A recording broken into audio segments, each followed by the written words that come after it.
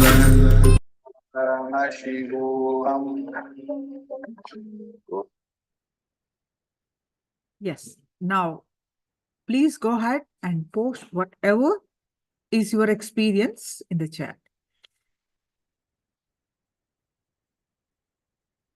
The lemon never stops in my hand and it always spinning. Wonderful. And I tightly hold the fruit that is falling down from my hands. Wonderful. Others also quickly post.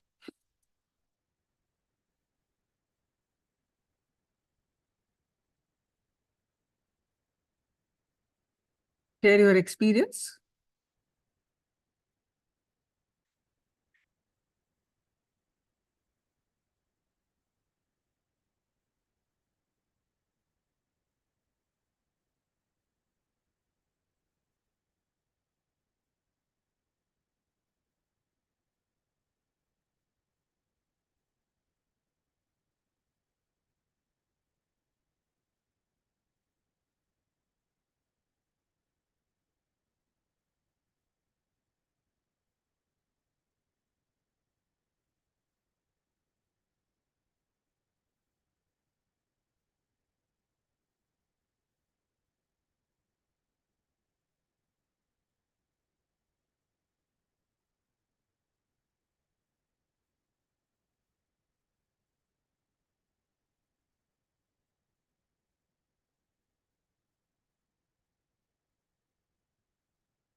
Yes, now.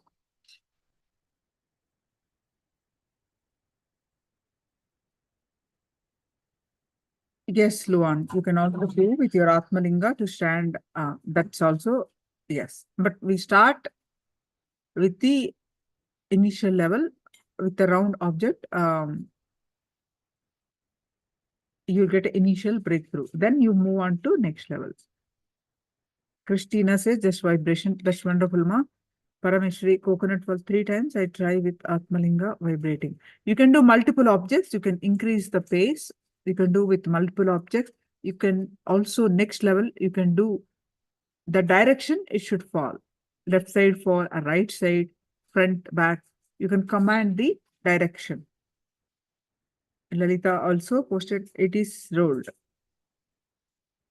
Wonderful. Congratulations, all of you, for manifesting the power of consciousness over matter. Wonderful.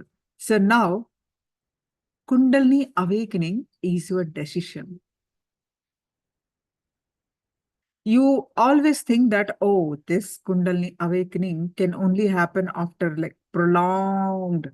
I have to do so many things for a long time, and so many obstacles will come in the process. It's very difficult. If you are thinking this thinking process obstructs the Kundalini awakening. Following the 4 tattvas, awaken the Kundalini Shakti. Actually, our experiences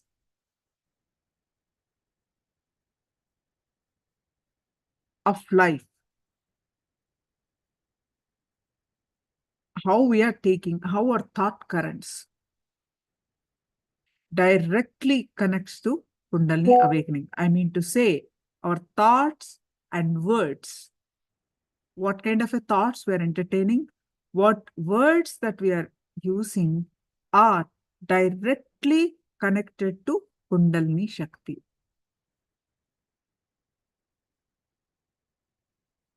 And our experiences are fueled by it. So, understand, when we embrace integrity in our thinking, Kundalini is awakened spontaneously.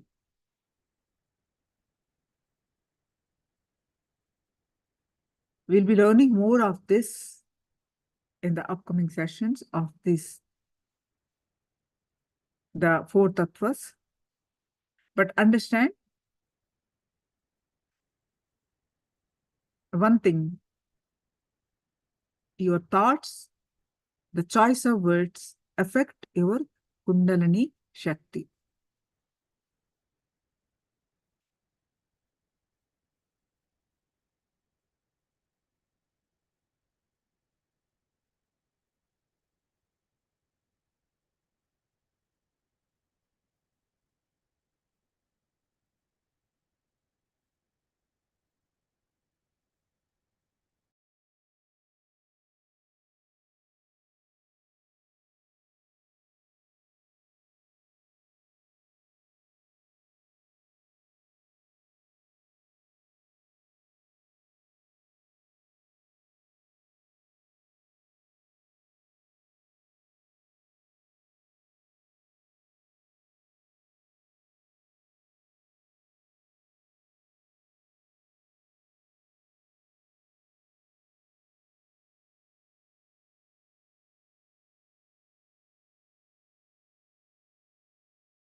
Four tattvas can be lived continuously.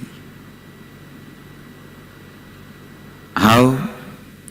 The Kundalini awakening in these 4 principles can be strengthened.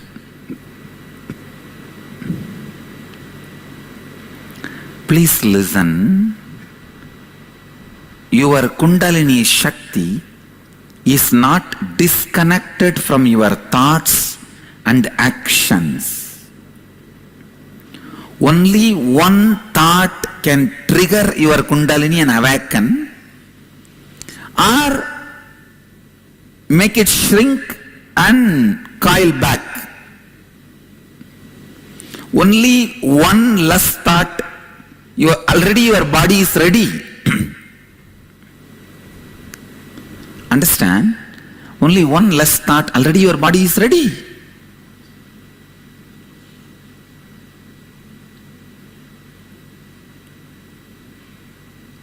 Your thought and your actions and your brain,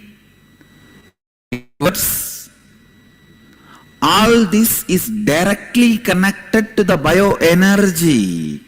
Your bioenergy is directly connected to it. So don't think the moment I utter the word Kundalini, it is there somewhere and at somebody, some point, some method, some technique, someday it may be awakened, it may not be awakened. Now it has nothing to do with my day-to-day life from now or this day. No. You are seeing me because of your Kundalini energy. You are perceiving the breeze on your skin through your skin because of Kundalini energy. You are listening to this sound because of Kundalini energy. You are processing this sound because of Kundalini energy.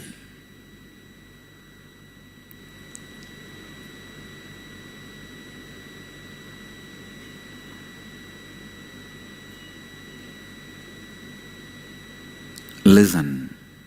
So, when you alter the way you think, respond, speak now, your Kundalini can be awakened. Your Kundalini energy can be altered. You can awaken your Kundalini energy before the end of this satsang. You can experience Kundalini awakening before the end of this satsang.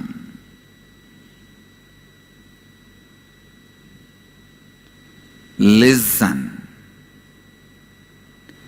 Even if you sit and listen intensely, Kundalini can be awakened now. Even now, if you sit and listen sincerely, intensely, Kundalini can be awakened now.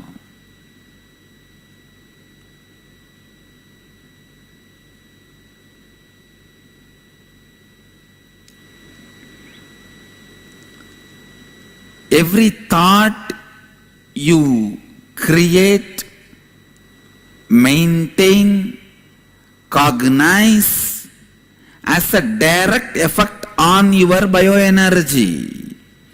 If you cognize and encourage a lustful thought, immediately it will have its own effect on the body and mind.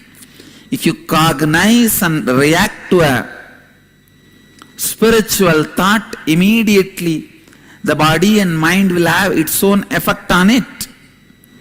If you cognize and react to the thought of integrity and authenticity, immediately your bioenergy, your Kundalini energy will have effect on it, will have impact on it. Please listen.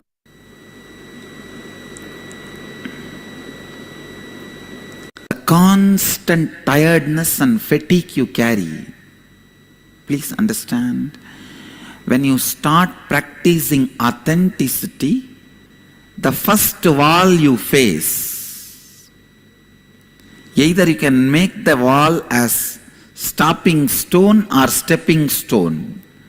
The first wall you are going to face is tiredness and laziness. Tiredness, laziness and boredom. That is what will be the first enemy for your authenticity. When you are trying to expand your experience about you and others' experience about you, tiredness, boredom, fatigue will be the first thing stopping you. Listen. I'll give you one example. In the office, if you are not authentic, you can leave the office by evening 5 o'clock. But if you want to practice authenticity, you may have to do little more work to make everything authentic. It may take 1 more hour. When you decide to be authentic, what is going to stop you fast? The boredom. After 5 o'clock, I cannot sit in office. It is too much. I am too tired. I am bored of the same sick fellows. I am bored, tired, I feel lazy. Listen. Even once if you decide, no, I am going to be authentic, I'll break this laziness, tiredness, boredom pattern. Even one decision you make in the line of authenticity, your Kundalini opens up. Your Kundalini is awakened.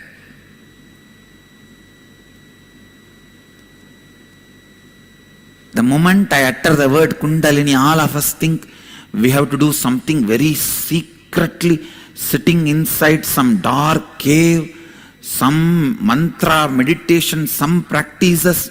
You have to go to a place, to a remote Himalayas, to some guru, and learn some mantras which he will whisper in your ears, which you may understand of and may not understand of, and you may have to collect different skull, herb,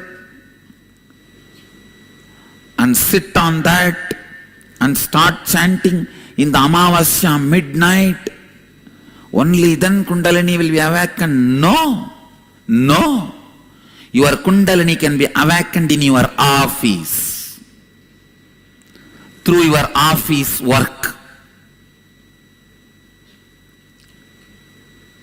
Every single decision you make based on authenticity, your Kundalini is awakened. ध्यान से सुनिए. Every single decision you take based on authenticity to break your laziness, tiredness, boredom. See, the moment you decide to break and make the decision, see in your own muscle memory and bio memory, so much energy will be flooded. You will feel certain joy and you will feel, yes, I am going to do it. That joy is Ananda of Satchitananda. That energy is Chit of Satchitananda. The courage is Sat of Satchitananda. Understand, Satchitananda is not somewhere you will experience after you are almost about to die or after death. No. In your everyday decision, Satchitananda can be experienced. To make Satchitananda as Nitya Ananda, Nithyananda has happened.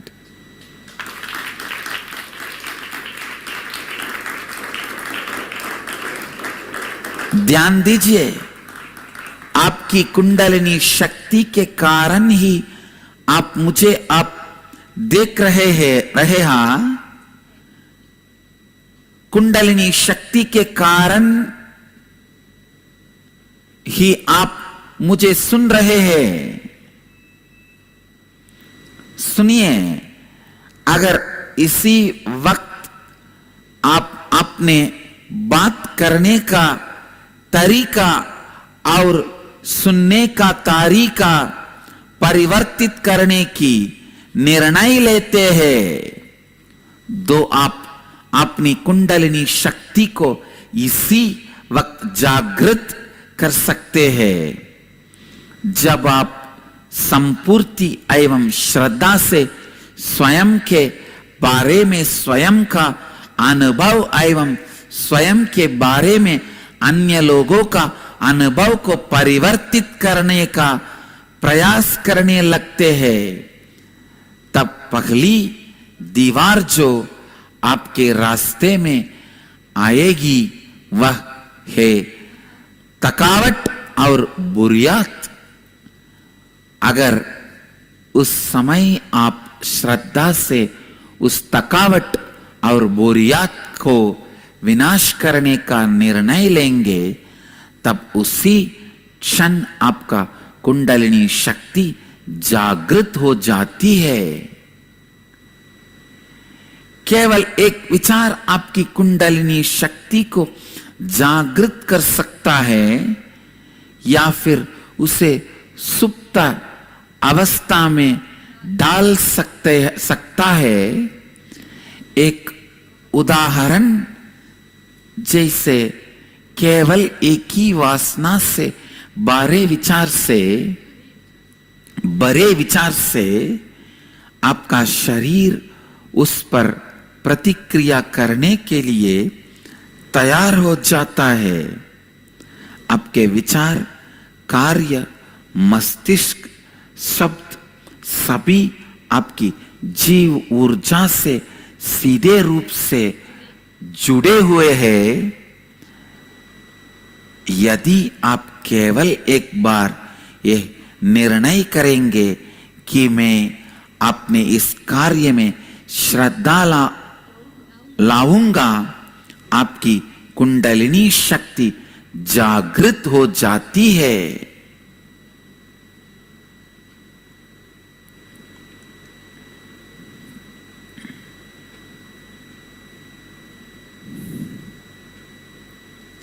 Listen.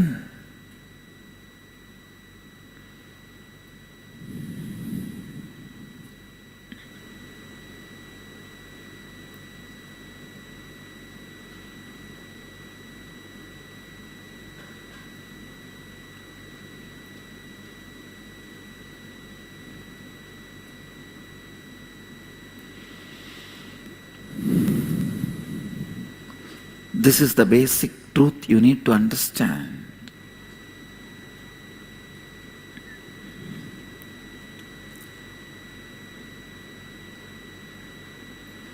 Listen.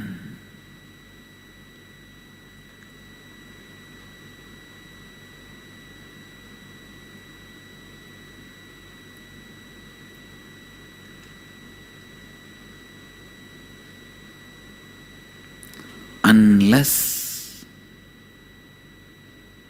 you start awakening your Kundalini now, every day, in your day-to-day life, the possibility does not exist.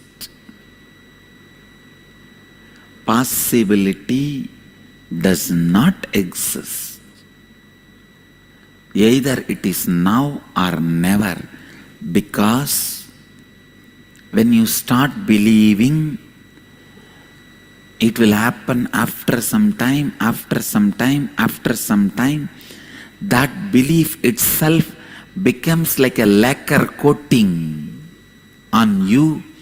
You never will be able to touch the time, present moment now, experience zone now. Please listen.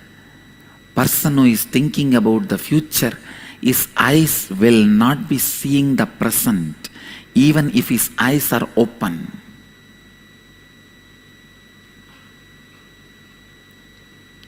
There will not be connection between his eyes and he. How many of you cognize what I am saying? Same way, exactly the same way,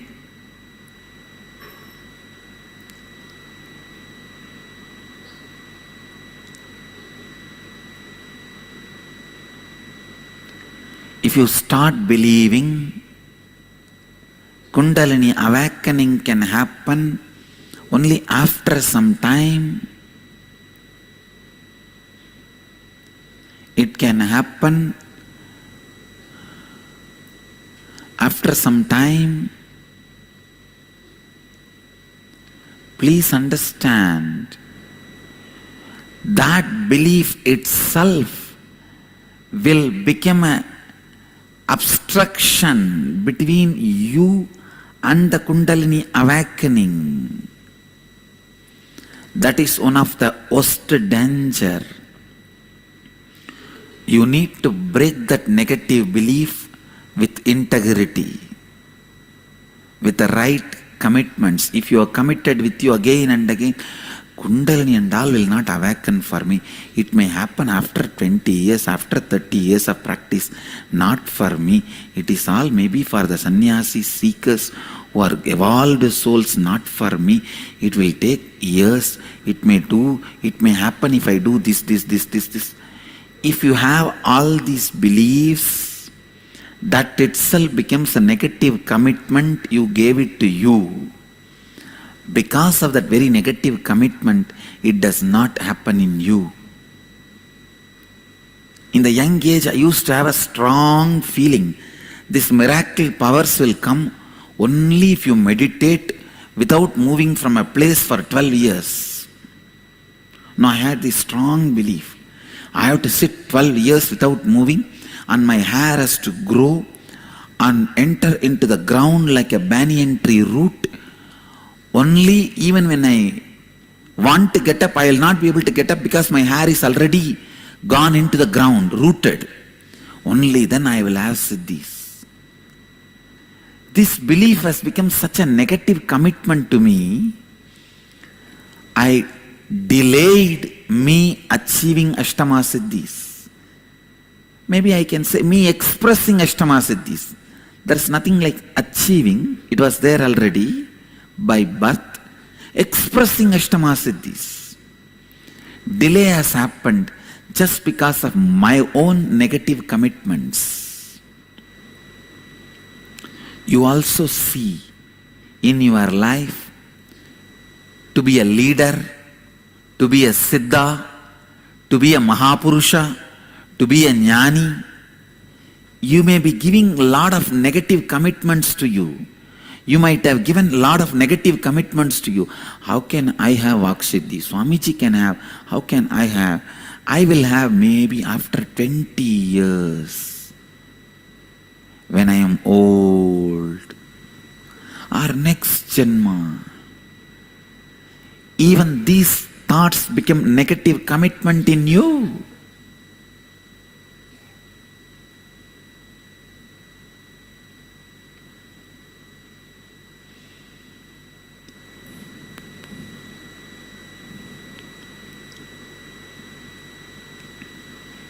How many of you are getting it? How many of you feel, oh God, I have so many negative commitments given to me? Raise your hand. Sit and complete with all of that. You have to restore your integrity, completing with all those negative commitments. Only then Kundalini awakening will start happening now, and it is possible now.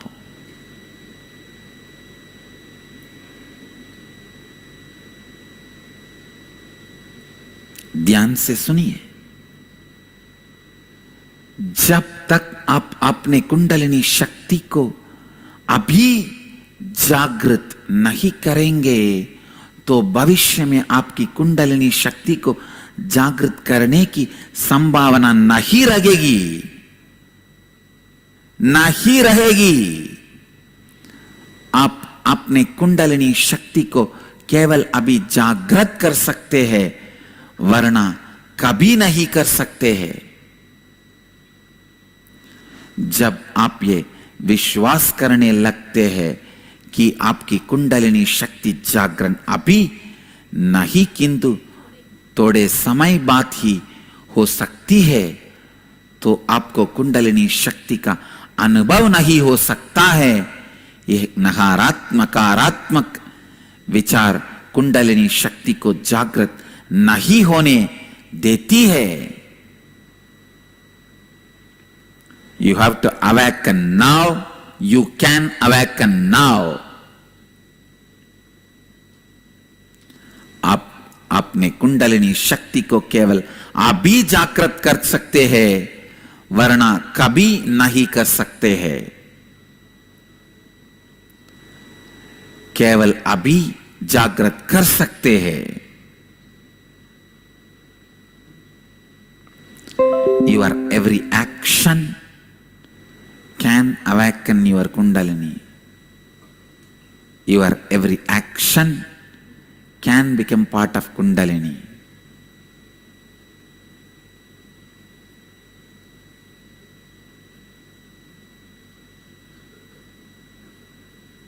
ध्यान से सुनिए। Please listen. आपका understand completely.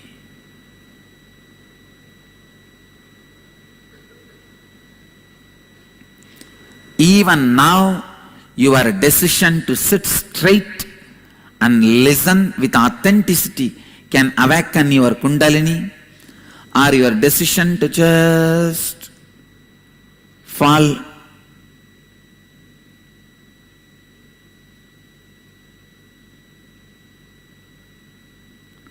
asleep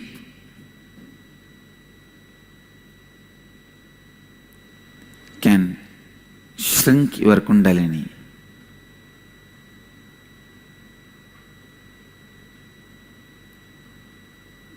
आपका हर कार्य आपकी कुंडलिनी शक्ति को जागृत कर सकता है।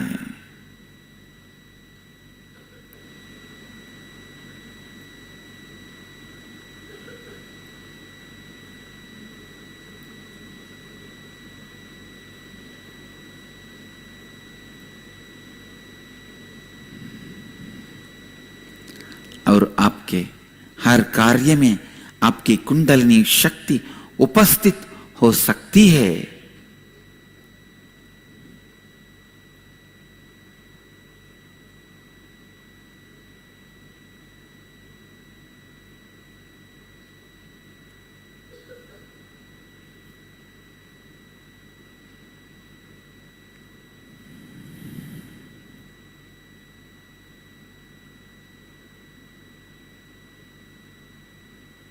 Listen.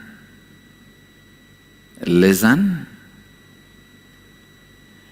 Every time you bring an authentic decision,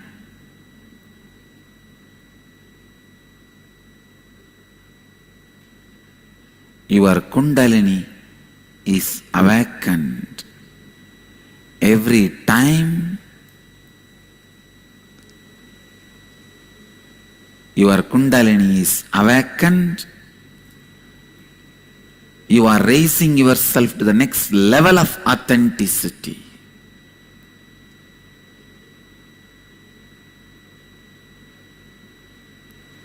You can see in your everyday life, every day in your office, in your relationships, if your spouse is shouting at you, wife or husband is screaming, shouting at you,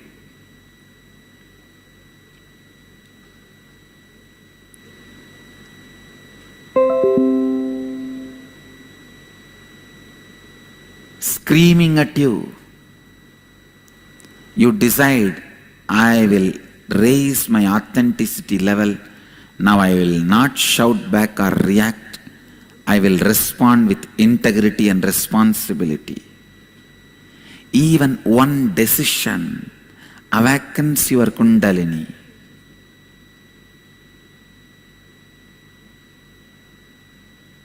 Awakens your Kundalini.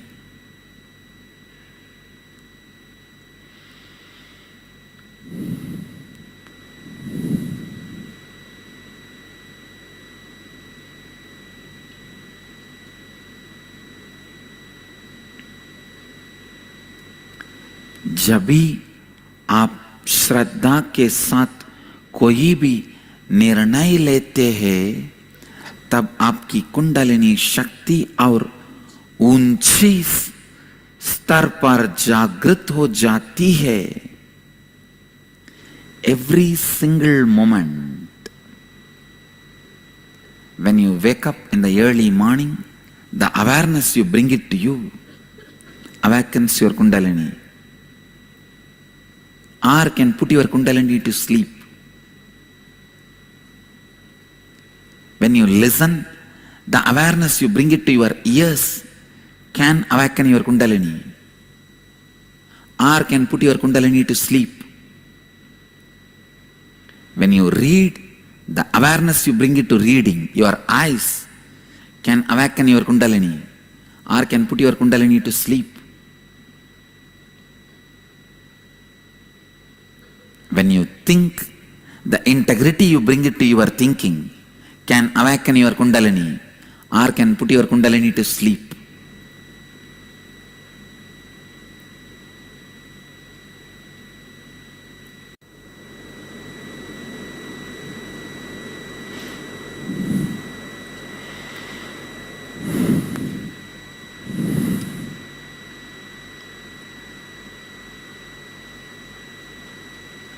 It is unfortunate sometimes you give up on you.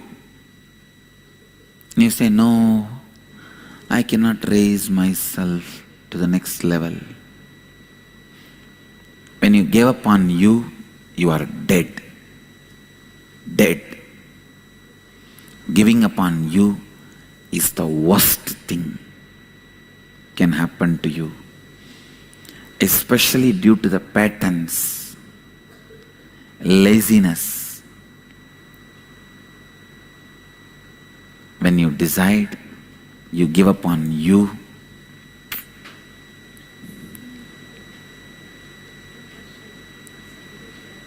you are patita, fallen, dead one.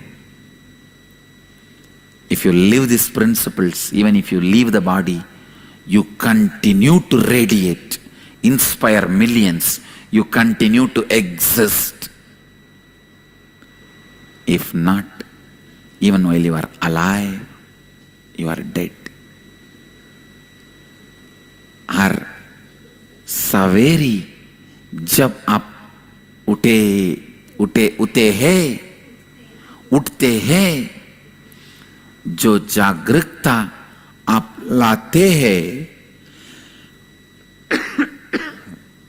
ओह, आपकी कुंडलिनी शक्ति को जागृत कर सकती है या उसे सोने की अवस्था में डाल सकती है।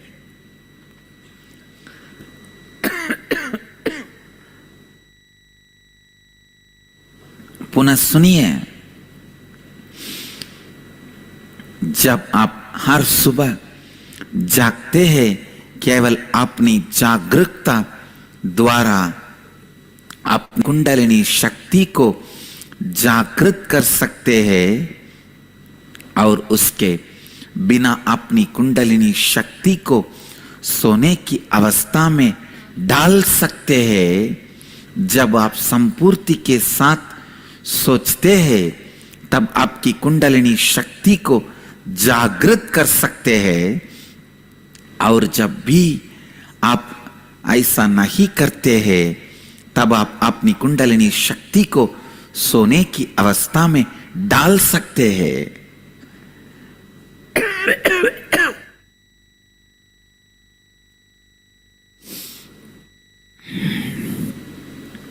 Listen.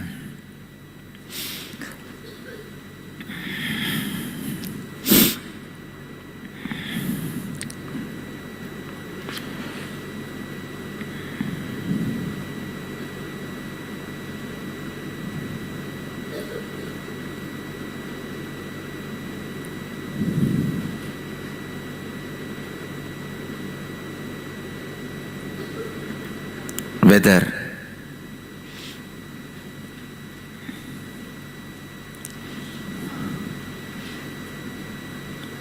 you practice authenticity or integrity, the moment you start practicing,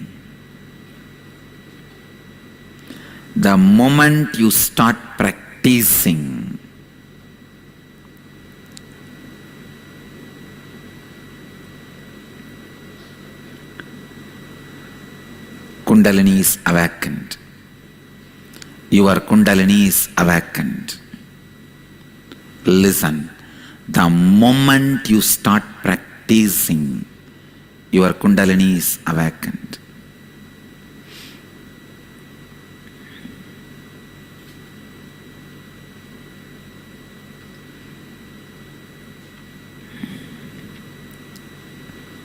It is so unfortunate. It is so unfortunate. You have the wrong beliefs about awakening. You should complete with all of that. Start awakening your Kundalini now. जिस क्षण आप श्रद्धा एवं संपूर्ति को अभ्यास करने लगते हैं, उसी क्षण आपकी कुंडलिनी शक्ति जागृत हो जाती है। Whenever you allow your inauthenticity, you shrink the Kundalini. Every time when you become authentic, your Kundalini gets awakened. Every time when you become authentic, your Kundalini gets awakened.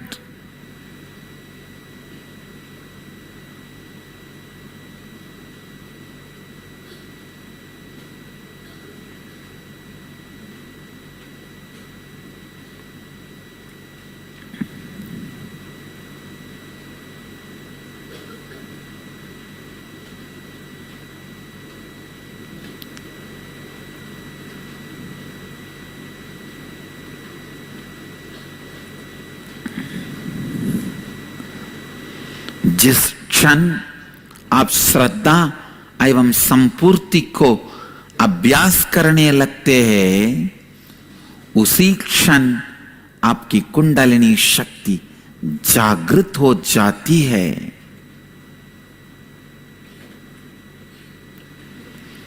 जब भी आप श्रद्धा में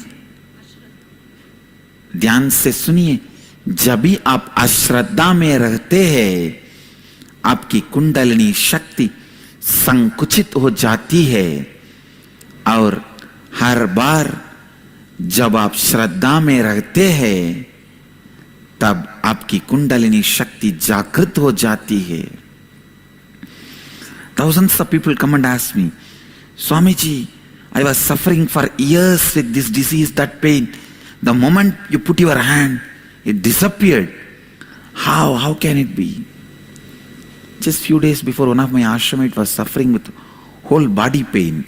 All I did, just sent this kerchief. In 10 minutes, she became all right. People ask me how it is possible. Listen.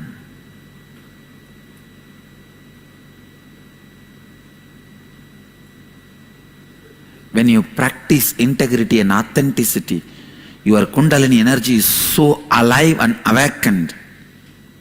It radiates and fills anything you touch.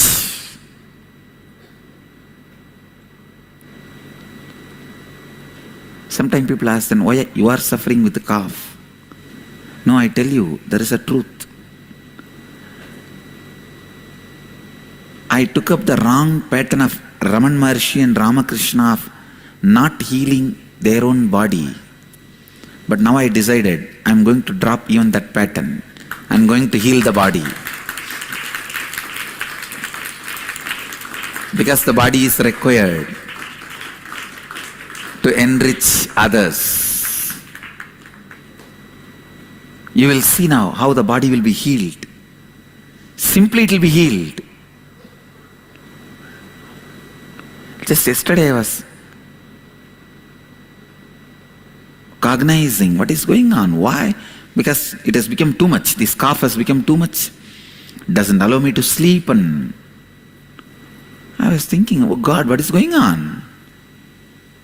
As a playful way, I allowed, all right, stay 1 or 2 days, you also in the body and have the darshan and prasadam and go. And this fellow is not leaving. Then I looked in. I saw this is the idea. Because of them, I was also just living casually. Now I decided to break that pattern. I declare, body is healed. That's it. You will see now, it will be healed.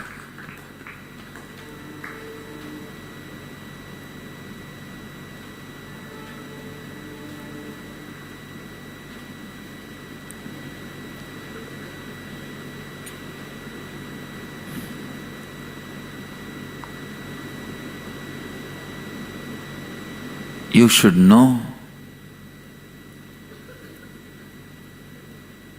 your life is your life. You are the owner, you are responsible, you are the experiencer.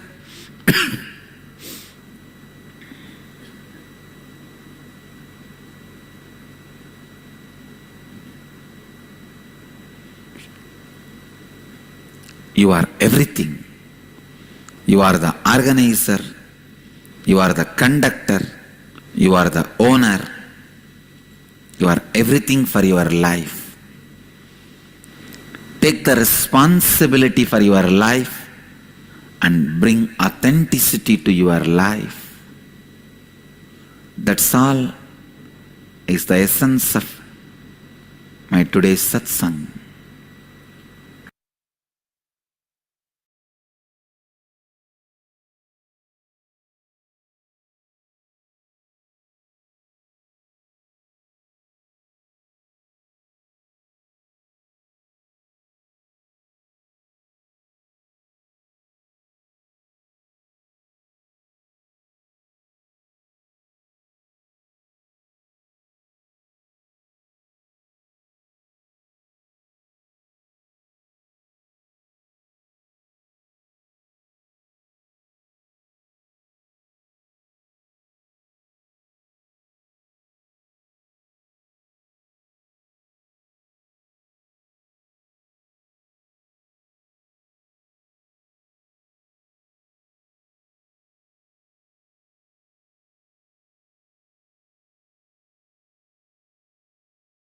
Now,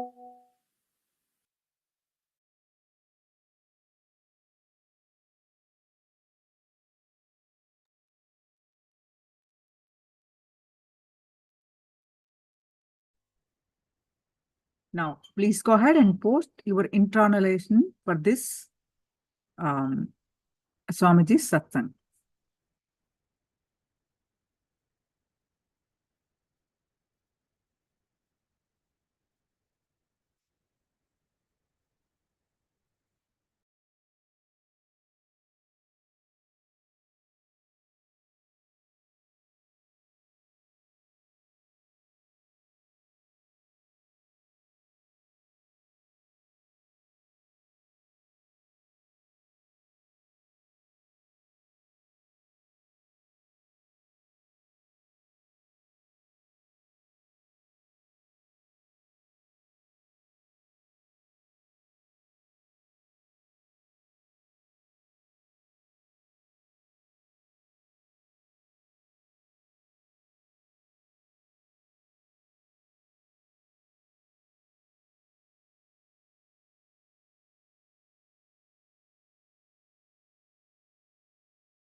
Kundalini awakening is a decision. Just have integrity, Lalita. Decision awakening Kundalini. Just by cognizing Kundalini will awaken.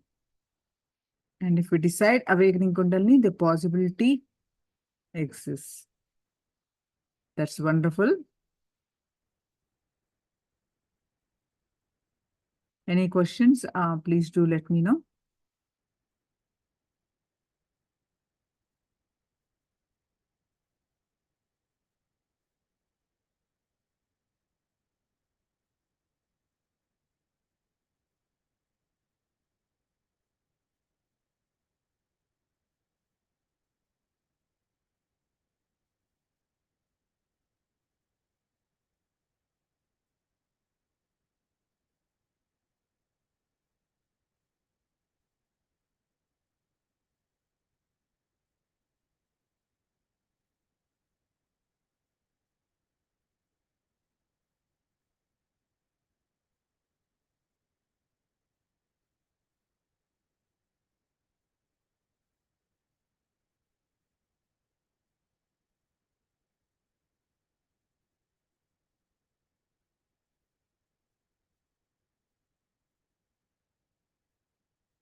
Yes, now let's do one more round of manifestation of consciousness over matter. So please sit straight. You can post your powerful cognitions from the Living Enlightenment book.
Yes, now please sit straight with your head neck back straight line.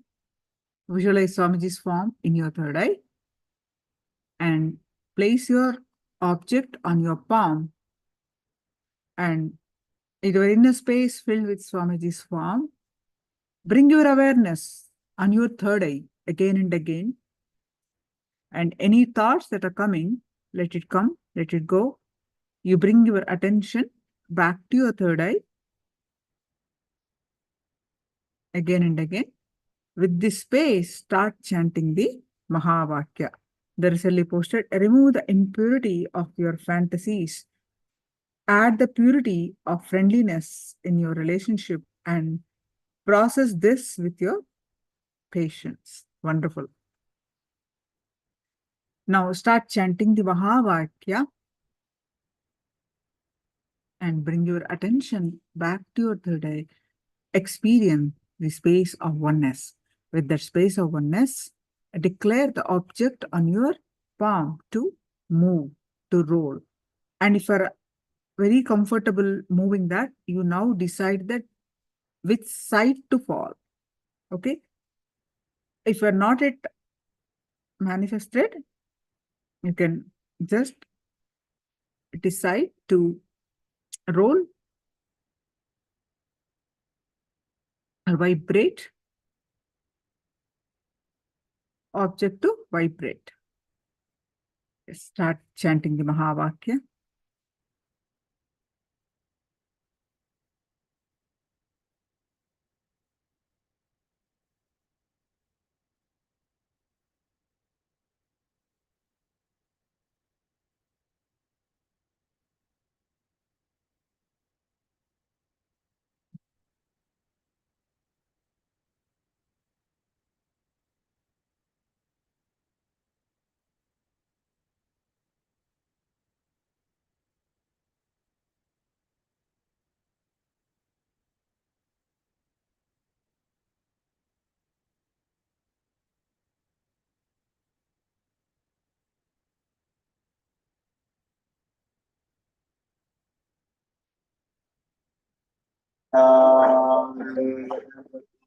Paramashivoham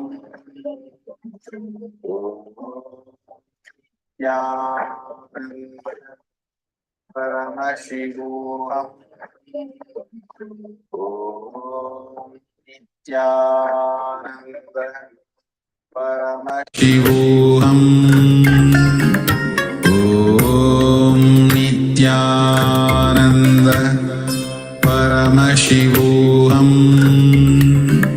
Om Nithyananda Paramashivoham Om Nithyananda Paramashivoham